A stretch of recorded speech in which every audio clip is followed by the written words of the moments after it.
అందరికీ నమస్తే అండి. వైఎస్ఆర్‌సీపీ పార్టీ అధికార ప్రతినిధి వెంకటరెడ్డి మనందరికీ తెలిసిందే.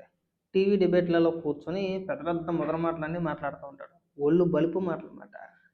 చంద్రబాబు నాయుడు గారిని ఉద్దేశించి, అలాగే పవన్ కళ్యాణ్ గారిని ఉద్దేశించి, నారా లోకేష్ గారిని ఉద్దేశించి, ముఖ్యంగా పవన్ కళ్యాణ్ గారి ప్రస్తావన వచ్చిన ప్రతి సందర్భంలోనూ కూడా వాళ్ళ కుటుంబ సభ్యులను ఉద్దేశించి, వాళ్ళ ఇంట్లో ఉన్న పిల్లలను ఉద్దేశించి నీచాతి నీచంగా మాట్లాడుతూ ఉంటాడు. ఇవాళ హైదరాబాదులో అరెస్ట్ చేశారు.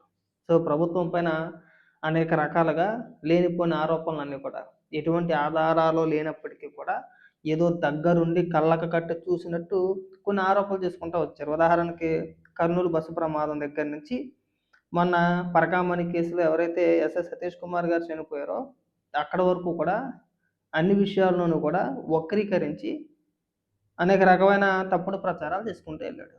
ఆ సందర్భంలో ఇవాళ అరెస్ట్ చేశారు. ముఖ్యంగా ఈ సతీష్ కుమార్ గారి మరణం ఏదైతే ఉందో, మృతి ఏదైతే ఉందో దానికి సంబంధించి నారామణి అంటే గతంలో గొడ్డలి పోటు ఐడియా ఉంది కదా మీ అందరికి కూడా.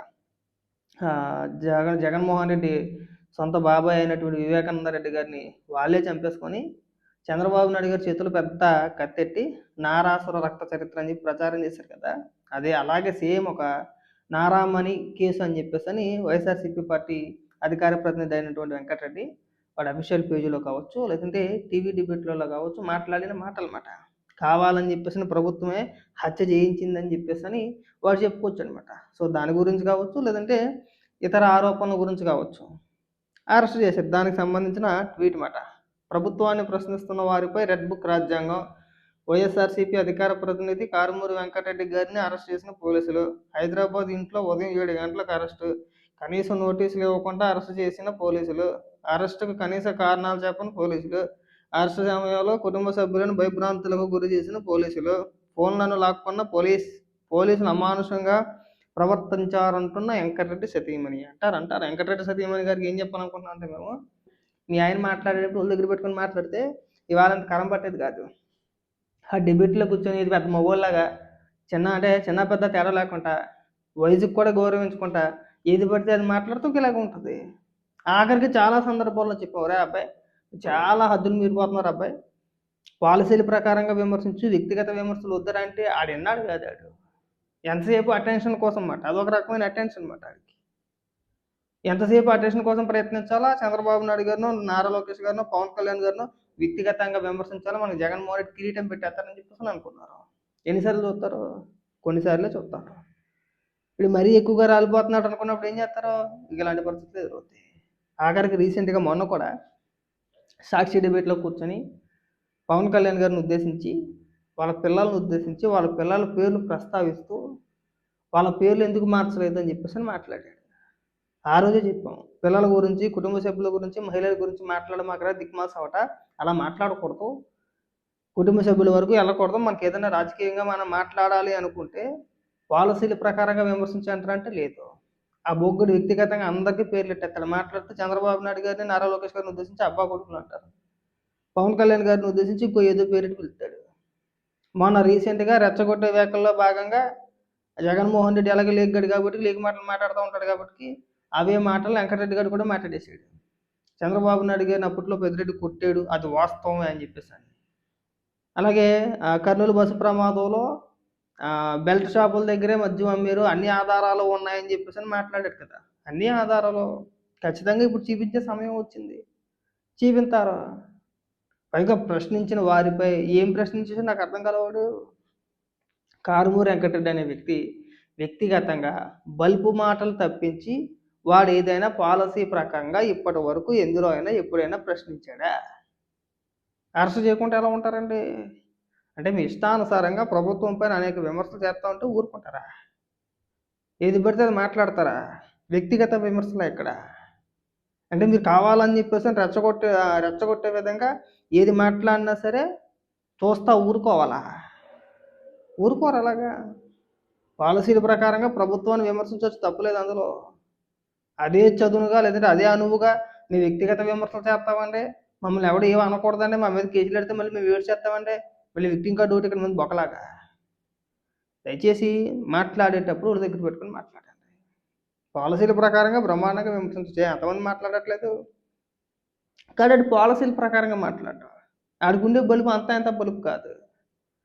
ఆడు ఏదైనా మాట్లాడదు. అక్కడ దాకా ఎందుకు, నిన్న రీసెంట్‌గా రామోజీరావు గారికి సంబంధించిన ఏదో ఒక అవార్డు కార్యక్రమం ఏదో పెట్టుకున్నారు. చంద్రబాబు నాయుడు గారు ఎళ్లారు, రేవంత్ రెడ్డి గారు ఎళ్లారు. అక్కడికి వెళ్ళిన తర్వాత కొంతమంది సీనియర్ రాజకీయ నాయకులు కూడా వచ్చారు. వెంకయ్య నాయుడు గారు, కొంతమంది రాజకీయ నాయకులు కూడా వచ్చారు అక్కడికి. వచ్చిన తర్వాత వాళ్ళంతా కూడా రామోజీరావు గారిని ఉద్దేశించి వాళ్ళకున్న పరిచయాలు, వాళ్ళకున్న అనుభవాలు అవన్నీ కూడా గుర్తు చేసుకుంటూ ఆయన గొప్పతనాన్ని చెప్తా ఉంటే, చెప్పిన తర్వాత వీడొక వీడియో రిలీజ్ చేశాడండి. వినిపించే ప్రయత్నం చేస్తాను చూడండి. అంటే చనిపోయిన వ్యక్తి లేని వ్యక్తి గురించి వాడి బలుపు మాటలో ఒకసారి మీకు వినిపించే ప్రయత్నం చేస్తా. ఈ దరిద్రుడి పేరు ఎందులో ఉందో కూడా తెలియదు ఇక్కడ. చనిపోయిన వ్యక్తులను ఉద్దేశించి వాడు మాట్లాడిన మాటలు, అంటే వాడు బలుపు మాటలకి అదొక ఉదాహరణ అన్నమాట. చాలా లీగ్గా మాట్లాడాడు. కారుమూరి వెంకటరెడ్డి దిక్మాలోడు తెలుగులో తగలడ్డాడో ఇంగ్లీష్లో తగలడ్డాడో తెలియదు. లేదండి, ఇందులో లేదు. చూపిస్తాలే, నెక్స్ట్ వీడియోలో వినిపించే ప్రయత్నం చేస్తా. చాలా చిల్లరగా అసలు ఆ మీటింగ్లో ఎక్కడా కూడా జగన్మోహన్ రెడ్డి ప్రస్తావన కానీ, వైఎస్ఆర్సీపీ పార్టీ ప్రస్తావన కానీ ఎవరిని ఉద్దేశించి మాట్లాడాల. అలాంటిది వాడు డైరెక్ట్గా రామోజీరావు గారు మన మధ్య లేరని తెలిసినా సరే, తెలిసి కూడా వాడు ఎంత నీచంగా మాట్లాడాడంటే ఒకసారి వినిపించే ప్రయత్నం చేయడానికే చూస్తున్నా. ఎక్కడో ఉండే ఉంటుంది, వాడితే సేవ్ చేసి పెట్టే ఉంటా, లేకుండా ఉండదు.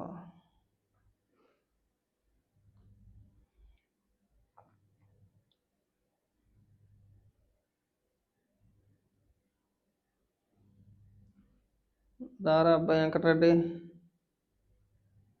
దొరికిలాగా ఏం కనబడట్లేదు వీడు. చూపిద్దాం అంటే ఎక్కడ దొరకడే. పర్వాలేదురా అబ్బాయి.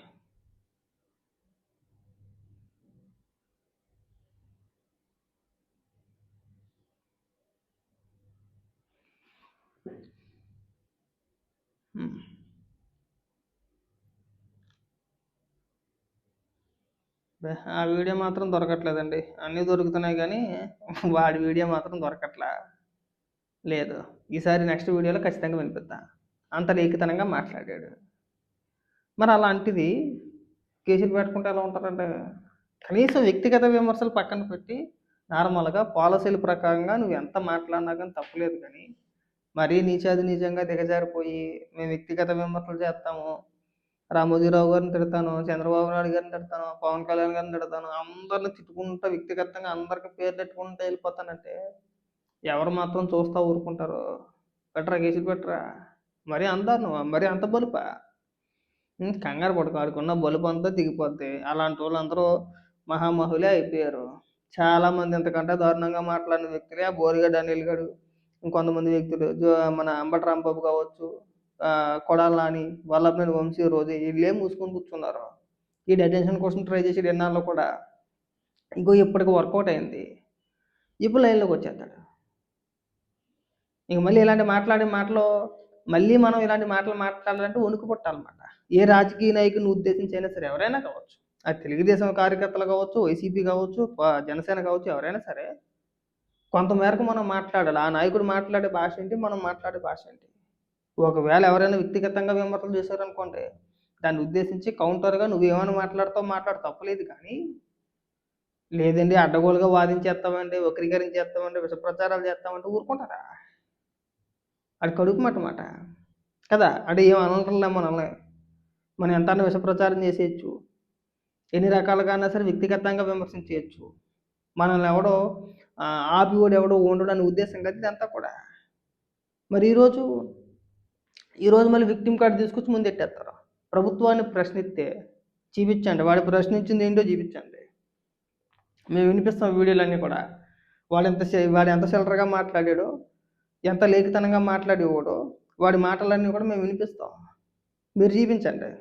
వాడి ప్రభుత్వాన్ని ఇగో దీని ప్రకారం అంటే ఇలా ప్రశ్నించాడు, అందుకని చెప్పేసి అరెస్ట్ చేయాలని చెప్పేసి చూపించండి. వాడు ఏమని మాట్లాడాడో మేము చూపిస్తాం.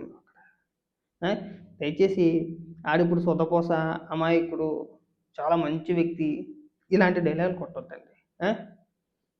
చెప్పేది ఉండి అప్పుడే కంట్రోల్‌లో పెట్టేది ఉంటే, "ఒరేయ్! ఏది పడితే అది మాట్లాడుతున్నావురా అబ్బా! నువ్వు అలా మాట్లాడకూడదు" అని చెప్పేసి. మేము అప్పటికి చెప్తూనే పవన్ కళ్యాణ్ గారి పిల్లల్ని ఉద్దేశించి మాట్లాడినప్పుడు, "పిల్లల గురించి మాట్లాడమాకురా, నార్మల్‌గా మాట్లాడు. పాలసీల ప్రకారంగా విమర్శించినట్టు అబ్బా! లేదు మాట్లాడతామండి. ఏం చేస్తారండి ఈళ్ళు? ఏం చేస్తారో తెలుసుద్ది. కంగారు పడమాకండి."